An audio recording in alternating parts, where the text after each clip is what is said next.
اس حدیث کے بارے میں اس کا 2 منٹ کا پورا بیان آپ کے سامنے رکھ دیا. آپ دیکھیں اس دوران اس نے سورۃ الحجرات کی آیت کا یہ حصہ لگا رکھا ہے فَقَاتِلُوا الَّتِي تَبْغِي حَتَّى تَفِيَ إِلَىٰ أَمْرِ اللَّهِ. حالانکہ اس آیت کی تفسیر و تعویل پر سرے سے کوئی اختلاف ہوا ہی نہیں. کیا منکرین زکوٰۃ صحابہ نہیں تھے؟ زکوٰۃ کافر سے لی جاتی ہے مسلمان سے؟ مسلمان سے. تو حضرت ابوبکر صدیق نے جو منکرین زکوٰۃ کے خلاف تلوار اٹھائی ہے، تو وہاں آپ حضرت ابوبکر صدیق کو کیوں نہیں کہتے کہ ایک صحابی نے دوسرے صحابی پر تلوار کیوں اٹھائی ہے؟ کیا کہتے ہیں آپ؟ کہتے ہیں منکرین زکوٰۃ. عقل و ویلی پارٹی جب رسول اللہ صلی اللہ علیہ وسلم کے فرمان کے مطابق ابو بکر نے مسلمانوں کے خلاف تلوار اٹھانی ہی نہیں تھی، تو پھر تم یہ سوال بنا کر کیوں کہہ رہے ہو کہ تم یہ کیوں نہیں کہتے صحابی نے دوسرے صحابی پر تلوار کیوں اٹھائی؟ اور یہی وہ 30 روایات ہیں جن کو بار بار بیان کر کے اور ان میں بھی بریکٹوں میں اپنی من مرضی کا مرچ مسالہ لگا کر یہ گمراہی پھیلاتا رہتا ہے. ہر لمحہ قرآن اور سنت کا ترجمان، فضیلت الشیخ توصیف الرحمن.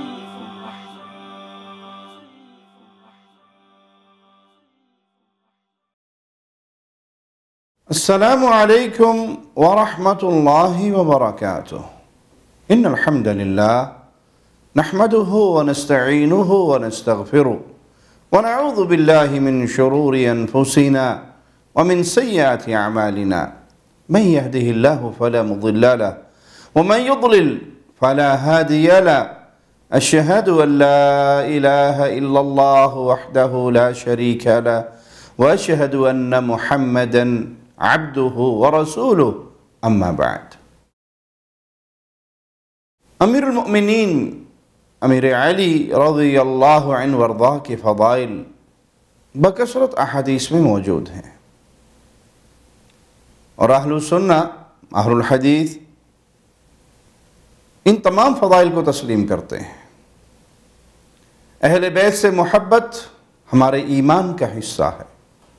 اہل بیت کی ادنیٰ سی گستاخی کا تصور بھی انسان کو دولت ایمان سے محروم کر دینے کے لیے کافی ہے.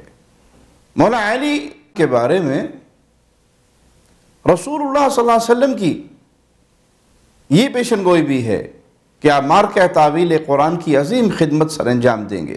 الحمدللہ اہل السنہ اہل الحدیث ہمیشہ ہی سے امیر المؤمنین امیر علی کی یہ فضیلت، یہ مقام، یہ مرتبہ بیان کرتے چلے آئے. صحابہ و تابعین نے ان احادیث کو بیان فرمایا. ائمہ محدثین کی ایک بہت بڑی تعداد نے اپنی کتابوں میں اس حدیث کو جگہ دی، جن میں امام ابن ابی شیبہ، امام احمد ابن حنبل، امام ترمذی، امام نسائی، امام ابو یعلا، امام ابن حبان، امام حاکم، امام بیہقی، امام طحاوی، امام ابن عساکر رحمہم اللہ. ان جیسے عظیم محدثین شامل ہیں. بہت سے محدثین سے اس کا صحیح ہونا بھی ثابت ہے. مسند احمد میں ابو سعید خدری رضی اللہ عنہ سے روایت ہے کہ رسول اللہ صلی اللہ علیہ وسلم نے موقع پر فرمایا ان منکم من یقاتل علی تأویلہ کما قاتلت علی تنزیلہ. تم میں سے ایک فرد ایسا ہے جو تعویل قرآن پر جنگ کریں گے جیسا کہ میں نے اس کی تنزیل پہ جنگ کی. اس موقع پر ابو بکر و عمر رضی اللہ عنہما کھڑے ہوئے اور کہنے لگے اللہ کے نبی صلی اللہ علیہ وسلم کیا وہ ہم ہوں گے؟ تو آپ صلی اللہ علیہ وسلم فرمایا لا ولکنہ خاصف النعل وعلی یخصف النعل. نہیں آپ نہیں، لیکن وہ جوتی ٹانگنے والا. اور مولا علی اس وقت رسول اللہ صلی اللہ علیہ وسلم کی جوتی ٹانگ رہے تھے. اس حدیث کے اگرچہ بعض طرق کی اسناد ضعیف ہے لیکن بعض طرق بالکل ثابت ہے. سوال پیدا ہوتا ہے تعویل قرآن کا کیا مطلب ہے؟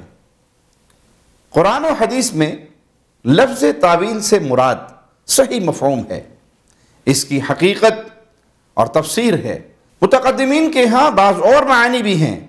یہ لفظ اسی تفسیر و تشریح کے معنی میں مستعمل رہا، لیکن متاخرین کے ہاں تعویل سے مراد کسی آیت یا حدیث کو اس کے اصل معنی و مفہوم سے پھیر کر بیان کرنا.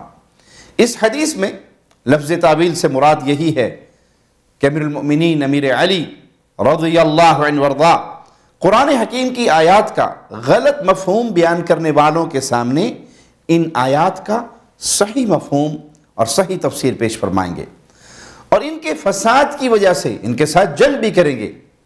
اور مولا علی کی یہ جنگ خوارج کے ساتھ ہوئی، جیسا کہ کتب احادیث کی ثابت شدہ صحیح روایات سے یہ بات واضح ہوتی ہے۔ صحیح مسلم حدیث نمبر 2468، امیر المؤمنین امیر علی کے کاتب عبید اللہ بن ابی رافع رحمہ اللہ فرماتے ہیں کہ وہ سیدنا علی کے ساتھ تھے جب حروریہ یعنی خوارج نے خروج کیا، اور وہ کہہ رہے تھے لا حکم الا للہ، حکم صرف اللہ کا ہی ہے۔ تو سیدنا علی نے فرمایا کلمۃ حق ارید بہا باطل، حق بات کا باطل مفہوم لیا جا رہا ہے۔ پھر آپ نے خوارج کے بارے میں رسول اللہ صلی اللہ علیہ وسلم کی احادیث بیان فرمائی۔ تو تفسیر قرآن کے بارے میں امیر المؤمنین امیر علی علیہ السلام کی جنگ خوارج سے ہوئی۔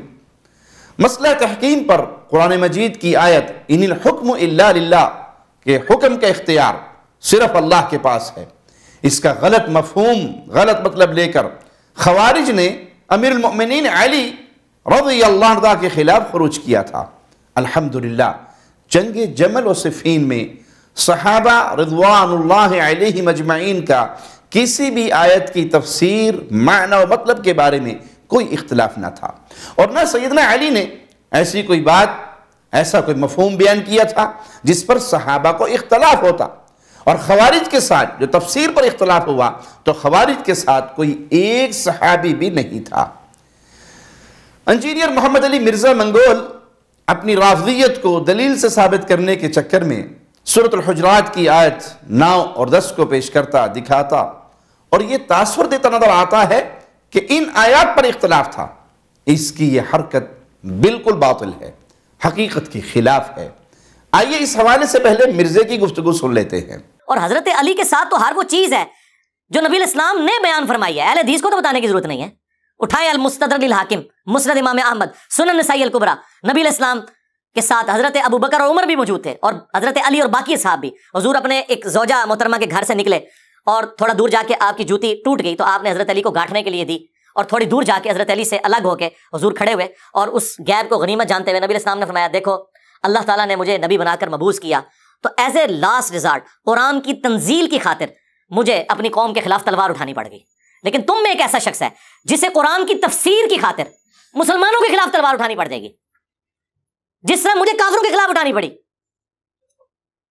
کہتے ہیں اس میں مسلمان کے الفاظ نہیں ہے، سرکار مسلمان کے الفاظ اس میں امپلائڈ ہیں، کیونکہ کافروں کے خلاف تو حضرت ابو بکر نے بھی تلوار اٹھائی ہے، نہیں اٹھائی مسلمہ کذاب کے خلاف، حضرت عمر نے نہیں اٹھائی ہے رومنز اور پرشینز کے خلاف، تو یہ مسلمانوں کے خلاف تلوار کا ذکر ہو رہا تھا۔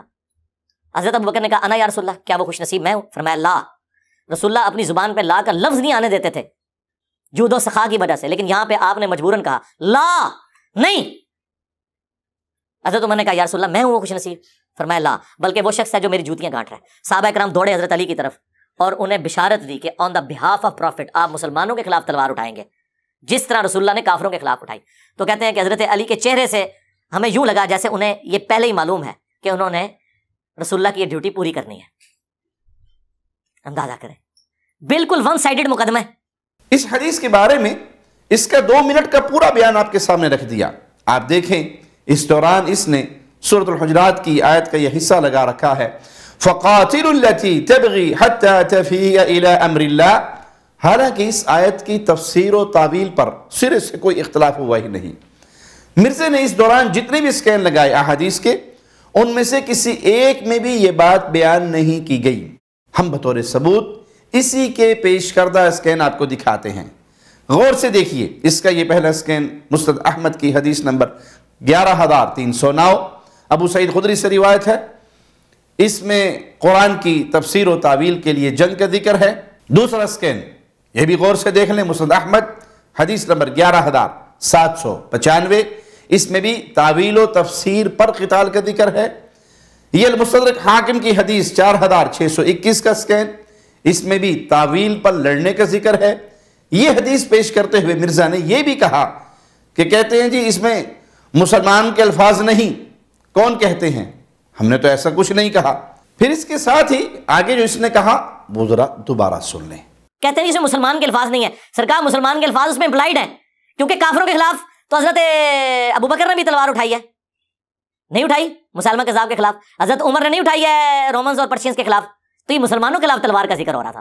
اب اس جگہ یہ بڑا اصرار کر کے کہہ رہا ہے کہ ابو بکر و عمر رضی اللہ عنہما کی جنگ مسلمانوں کے خلاف نہیں ہوئی، صرف علی کی مسلمانوں کے خلاف ہوئی. یہ رسول اللہ صلی اللہ علیہ وسلم کی پیشگوئی تھی. ابو بکر و عمر نے خاص طور پر سوال کیا کہ یا رسول اللہ صلی اللہ علیہ وسلم کیا میں لڑوں گا؟ تو آپ نے فرمایا نہیں. لیکن چند دن کے بعد ہی یہ ایک رپورٹر کے ساتھ بیٹھا ہوا کیا کہتا ہے، کیا منکرین زکوٰۃ صحابہ نہیں تھے؟ زکوٰۃ کافر سے لی جاتی ہے مسلمان سے. تو حضرت ابوبکر صدیق نے جو منکرین زکوٰۃ کے خلاف تلوار اٹھائی ہے، تو وہاں آپ حضرت ابوبکر صدیق کو کیوں نہیں کہتے کہ ایک صحابی نے دوسرے صحابی پر تلوار کیوں اٹھائی ہے؟ کیا کہتے ہیں آپ؟ کہتے ہیں منکرین زکوٰۃ. عقل و ویلی پارٹی جب رسول اللہ صلی اللہ علیہ وسلم کے فرمان کے مطابق ابو بکر نے مسلمانوں کے خلاف تلوار اٹھانی ہی نہیں تھی، تو پھر تم یہ سوال بنا کر کیوں کہہ رہے ہو کہ تم یہ کیوں نہیں کہتے صحابی نے دوسرے صحابی پر تلوار کیوں اٹھائی، جب وہ مسلمان تھے ہی نہیں؟ خاصف النعل والی اس حدیث کے مطابق بھی تو پھر تم انہیں صحابی کہہ کر اپنی رافضیت نہیں دکھا رہے اور کیا کر رہے ہو؟ رہا معاملہ خوارج کے ساتھ جنگ کا، تو بلا شبہ یہ ون سائیڈڈ مقدمہ تھا کہ خوارج باطل عقائد پر تھے اور وہ صحابہ نہیں تھے، ان میں سے کوئی ایک بھی صحابی نہیں تھا. لیکن جنگ جمل و صفین میں صحابہ بھی شامل تھے، دونوں طرف صحابہ تھے، اور رسول اللہ صلی اللہ علیہ وسلم نے دونوں ہی کو مسلم قرار دیا. ان میں سے کوئی بھی باطل پر نہیں تھا، دونوں حق پر تھے. البتہ یہ بات ضرور ہے، اور تمام اہل اسلام ہمیشہ سے یہ بات تسلیم کرتے آ رہے ہیں کہ ان جنگوں میں مولا علی رضی اللہ عنہ حق کے زیادہ قریب تھے، اقرب الی الحق تھے. انہیں کافر یا جہنمی کہنے کی تو ابھی تک مرزے نے بھی جسارت نہیں کی. آگے بھی اس کے شر سے اللہ امت کو بچائے رکھے. بس ایویں کمپنی دی مشہوری دا چکر ہے، اسے واسطے روڑا پائی رکھ دے، یا یہ ابھی اس کے لیے حالات سازگار کرنا چاہتا ہے. تو یہ جانے، اللہ جانے، اللہ اس کا شر اسی پہ ڈالے اور امت کو اس کے شر سے محفوظ رکھے. بات بڑی واضح ہے کہ اصحاب جمل ہوں یا اصحاب صفین، ان کے درمیان اختلاف قاتلین عثمان سے قصاص لینے کا تھا. قرآن مجید کی کسی بھی آیت کی تفسیر پر ان کے درمیان کوئی اختلاف نہ تھا. یہ جو مرزا اس موقع پر آیت پیش کرتا ہے، اس پر بھی کوئی اختلاف نہیں تھا. مرزا اس کی دلیل کبھی بھی پیش نہیں کر سکتا کہ جنگ جمل و صفین تفسیر قرآن کی وجہ سے تھی، کیونکہ یہ بات خالص من گھڑت اور مرزے کی بنائی ہوئی کہانی ہے.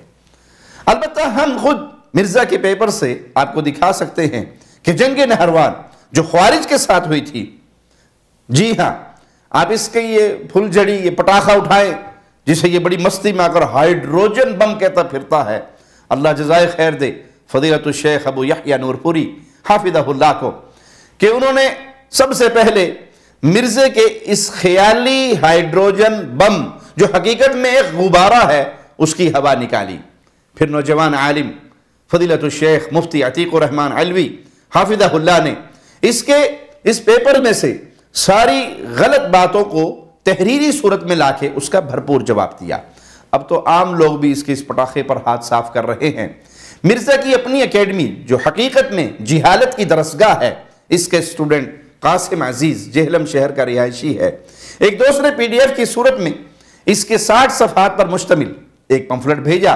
ان میں قاسم عزیز صاحب نے مختلف اہل علم کی تحقیقات کی روشنی میں مرزا کی یہ پلجھڑی، یہ شرلی، یہ غبارہ جس کو یہ ہائیڈروجن بم کہتا ہے، اس کی 72 روایت میں سے 30 کو ضعیف دکھایا.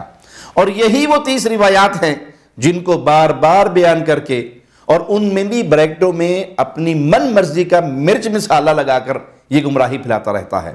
تو اپنے اس پیپر کے صفحہ 11 پر یہ حدیث نمبر 23 کے تحت اسے نقل کر چکا ہے، اور یہ روایت امام نسائی رحمہ اللہ کی کتاب السنن الکبریٰ میں ہے، اور اس کی جلد 7 ہے، صفحہ 479 ہے. کتاب الخصائص میں باب ہے عبداللہ بن عباس کا حروریہ سے مناظرہ، حدیث نمبر 8522. مرزا کے پیپر سے ہی یہ حدیث دیکھ لیں، اس میں لکھا ہے کہ عبداللہ ابن عباس رضی اللہ عنہما بیان کرتے ہیں جب حروریہ خوارج کا ظہور ہوا تو انہوں نے ایک جگہ کو اپنا مسکن بنا لیا. اور ان کی تعداد 6000 تھی۔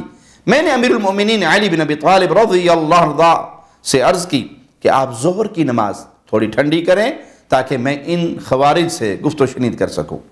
آگے چل کر مرزا نے نقل کیا کہ ابن عباس رضی اللہ عنہما نے ان سے کہا میں تمہارے پاس مہاجر و انصار صحابہ رضوان اللہ علیہ اجمعین اور رسول اللہ صلی اللہ علیہ وسلم کے چچا زاد، رسول اللہ صلی اللہ علیہ وسلم کے داماد یعنی امیر علی رضی اللہ عنہ وردہ کی طرف سے آیا ہوں۔ ان کے حالات پر قرآن کریم اترا، لہذا وہ قرآن کریم کی تفسیر تم سے کہیں بہتر جانتے ہیں، اور تم میں ان جیسا فضیلت والا کوئی بھی موجود نہیں۔ آگے بڑھنے سے پہلے تھوڑا سا غور کر لیں اس روایت پر کہ ابن عباس رضی اللہ عنہما نے خوارج سے خاص طور پر یہ بات کیوں کہی کہ علیہم نزل القرآن فہم اعلم بتأویلہ منکم، انہی کے درمیان قرآن مجید نازل ہوا اور وہ قرآن کی تفسیر تم سے زیادہ جانتے ہیں۔ ظاہر سی بات ہے کہ خوارج کے ساتھ قرآن کی تفسیر ہی پر تو اختلاف تھا، وہ بعض آیات کی غلط تشریح کر کے اس سے غلط نتائج نکال رہے تھے، اس لیے ابن عباس رضی اللہ عنہما نے ان پر یہ بات واضح کر دی کہ قرآن مجید صحابہ کے درمیان نازل ہوا، وہ قرآن کی تفسیر اس کا صحیح معنی و مفہوم تم سے زیادہ بہتر جانتے ہیں۔ آگے جو مرزے نے نقل کیا تم میں ان جیسا فضیلت والا کوئی بھی نہیں، تو مرزے کا یہ ترجمہ صحیح نہیں، کیونکہ عبداللہ ابن عباس رضی اللہ عنہما نے فرمایا تھا وَلَيْسَ فِيكُمْ مِنْهُمْ أَحَدٍ، اور تم میں ان میں سے کوئی ایک بھی نہیں۔ اور یہی حقیقت بھی ہے کہ صحابہ کرام رضوان اللہ علیہ مجمعین میں سے کوئی ایک صحابی بھی خوارج کے ساتھ نہیں تھا۔ اگر مرزے کی طرف سے یہ کہا جائے کہ ہم بھی یہی کہنا چاہتے ہیں کہ صحابہ میں سے کسی کا ہونا تو بہت دور کی بات ہے، ان میں کوئی ایسی فضیلت والا بھی نہیں تھا، پھر تو ٹھیک ہے، کیونکہ کوئی بھی عام فرد دنیا کا سارا خزانہ خرچ کر کے بھی شرف صحابیت والی فضیلت حاصل نہیں کر سکتا۔ آگے دیکھیں، جب ابن عباس نے خوارج سے کہا کہ تم اپنے وہ معاملات پیش کر دو جن کی بنا پر تم اصحاب رسول اللہ اور رسول اللہ صلی اللہ علیہ وسلم کے چچا کے بیٹے علی سے دشمنی لیے بیٹھے ہو، تو خوارج نے اپنے 3 اعتراض رکھے۔ ان 3 میں سب سے بڑا اور سب سے پہلا اعتراض کیا تھا؟ آپ دیکھ لیں، مرزے کے پیپر میں بھی موجود ہے۔ پہلا اعتراض یہ تھا کہ انہوں نے اللہ کے امر میں انسانوں کو حاکم بنا ڈالا، جبکہ اللہ مالک کا فرمان ہے ان الحکم الا للہ، حکم فیصلے کا اختیار کسی کو نہیں سوائے اللہ کے۔ آگے ان خوارج نے اپنے 2 اور اعتراضات پیش کیے۔ دوسرا یہ کہ علی رضی اللہ عنہ وردہ نے ان کے ساتھ قتال تو کیا، لیکن نہ ان کی عورتوں اور بچوں کو قیدی و غلام بنایا، اور نہ ہی ان کے مال کو مال غنیمت۔ اگر وہ مومن تھے تو مومنین کے ساتھ قتال حرام، اگر وہ کفار تھے تو پھر ان کو غلام بنانا حلال تھا، تو غلام کیوں نہیں بنایا؟ تیسرا یہ کہ انہوں نے اپنے نام کے ساتھ امیر المؤمنین کا لقب ہٹایا، اگر وہ امیر المؤمنین نہیں تو پھر وہ امیر الکافرین ہی ہوئے، نعوذ باللہ ثم نعوذ باللہ۔ عبداللہ ابن عباس رضی اللہ عنہما نے قرآن مجید اور رسول اللہ صلی اللہ علیہ وسلم کی سنت سے جوابات دینے سے پہلے ان سے کہا اگر میں کتاب و سنت سے وہ دلائل پیش کر دوں جو تمہاری باتوں کو رد کر دے تو کیا تم رجوع کر لو گے؟ انہوں نے حامی بھر لی کہ ہاں ہم رجوع کر لیں گے۔ تو ابن عباس رضی اللہ عنہما نے ان کے پہلے اعتراض کا، جس کا تعلق قرآن مجید کی تفسیر و تعویل سے ہے، اس کا جواب قرآن مجید کی دیگر آیات سے سمجھاتے ہوئے فرمایا کہ تمہارا یہ کہنا کہ انہوں نے اللہ کی تحکیم میں انسانوں کو شریک کر دیا، تو سنو میں تم پر قرآن حکیم کی آیت تلاوت کرتا ہوں کہ اللہ تعالیٰ نے 1/4 درہم کی قیمت کے معاملے میں انسان کو حکم بنایا اور حکم دیا کہ وہ اس میں فیصلہ فرمائیں۔ کیا تمہیں قرآن حکیم کی یہ آیت معلوم نہیں؟ یا ایہا الذین آمنوا لا تقتلوا الصید وانتم حرم، اے اہل ایمان احرام کی حالت میں تم شکار کو قتل مت کرو۔ ومن قتل منکم متعمدا فجزاء مثل ما قتل من النعم، اور تم میں سے جو جان بوجھ کر قتل کرے تو چوپایوں میں سے اس کی مثل بدلہ ہے جو اس نے قتل کیا۔ اب مثل اس جیسا یا اس کے برابری کا جانور کون سا ہو سکتا ہے؟ اس کا فیصلہ کون کرے گا؟ مالک فرماتا ہے یحکم بہ ذو عدل منکم، جس کا فیصلہ تم میں سے 2 انصاف والے کریں گے۔ آیت کے بعد ابن عباس رضی اللہ عنہما نے خوارج سے پوچھا، یہ معاملہ اللہ کے حکم میں سے ہے لیکن اللہ نے اسے بندوں کے حوالے کر دیا، اگر وہ چاہتا خود بھی حکم دے سکتا تھا، تو اس معاملے میں لوگوں کا فیصلہ کرنا جائز ہے۔ میں تمہیں اللہ کی قسم دے کر پوچھتا ہوں، لوگوں کے آپسی معاملات اور ان کی خون ریزی روکنے کے لیے صلح کے بارے میں فیصلہ زیادہ اہم ہے یا خرگوش کے بارے میں فیصلہ زیادہ اہم ہے؟ خوارج نے کہا بالکل صحیح، یہ زیادہ اہم ہے کہ اہل اسلام کی باہمی صلح ہو۔ پھر ابن عباس نے فرمایا رضی اللہ عنہما، اللہ تعالیٰ نے شوہر اور بیوی کے بارے میں فرمایا وَإِنْ خِفْتُمْ شِقَاقَ بَيْنِهِمَا، اور اگر تم ان دونوں کے بارے میں اختلاف سے ڈرو فَبْعَثُوا حَكَمًا مِّنْ أَهْلِهِ وَحَكَمًا مِّنْ أَهْلِهَا، تو تم ایک حکم منصف مرد کے گھر والوں کی طرف سے اور ایک عورت کے گھر والوں کی طرف سے مقرر کر لو۔ یہ سورۃ النساء کی آیت نمبر 35 ہے۔ ابن عباس رضی اللہ عنہما نے یہ آیت پیش کرنے کے بعد خوارج سے کہا، میں پھر تمہیں اللہ کی قسم دے کر پوچھتا ہوں کہ مسلمانوں کے درمیان صلح اور ان کی خون ریزی کا معاملہ زیادہ اہم ہے یا ایک عورت کا معاملہ زیادہ اہم ہے؟ کیا میں نے تمہارے اس اعتراض کا جواب دے دیا؟ تو خوارج نے کہا ہاں۔ اس سارے واقعے میں یہ بات بالکل واضح ہو جاتی ہے کہ خوارج ہی وہ گروہ تھا جس کے ساتھ تفسیر قرآن پر اختلاف ہوا، نہ کہ جمل اور صفین۔ اگر مرزا سمجھتا ہے کہ نہیں جی نہیں، جنگ جمل اور صفین کا اختلاف بھی تفسیر قرآن کا اختلاف تھا، تو وہ اپنے اس ردی پیپر میں اس کا ثبوت دے، صحیح سند کے ساتھ روایت پیش کرے، اس سند کی مکمل تحقیق پیش کرے، اور اگر وہ ایسا نہ کر سکے اور نہیں کر سکتا، انشاءاللہ کبھی نہیں کر سکتا، تو جنگ جمل و صفین پر مارکہ تعویل والی صحیح حدیث باطل طور پہ فٹ کرنا چھوڑ دے، کیونکہ اس کا یہ طرز عمل بالکل خوارج کی طرح ہے کہ بلا سمجھے سوچے کہیں کی بات کہیں فٹ کر رہا ہے۔ جیسے امیر المؤمنین امیر علی نے خوارج کے مقابلے میں فرمایا تھا کلمۃ حق ارید بہ باطل، حق بات سے باطل مقصد لیا جا رہا ہے۔ بالکل اسی طرح ہم مرزے سے کہیں گے فضیلت علی پر یہ فرمان نبوی برحق ہے، لیکن مرزا اپنے باطل مقصد رافضیانہ پروپیگنڈے کے لیے اسے باطل طریقے سے استعمال کر رہا ہے، چونکہ حب علی نہیں ہے بلکہ یہ بغض معاویہ کا مریض ہے، یہ معاویہ کے بغض کے اندر یہ باتیں کرتا ہے، سیدنا علی کی محبت نہیں۔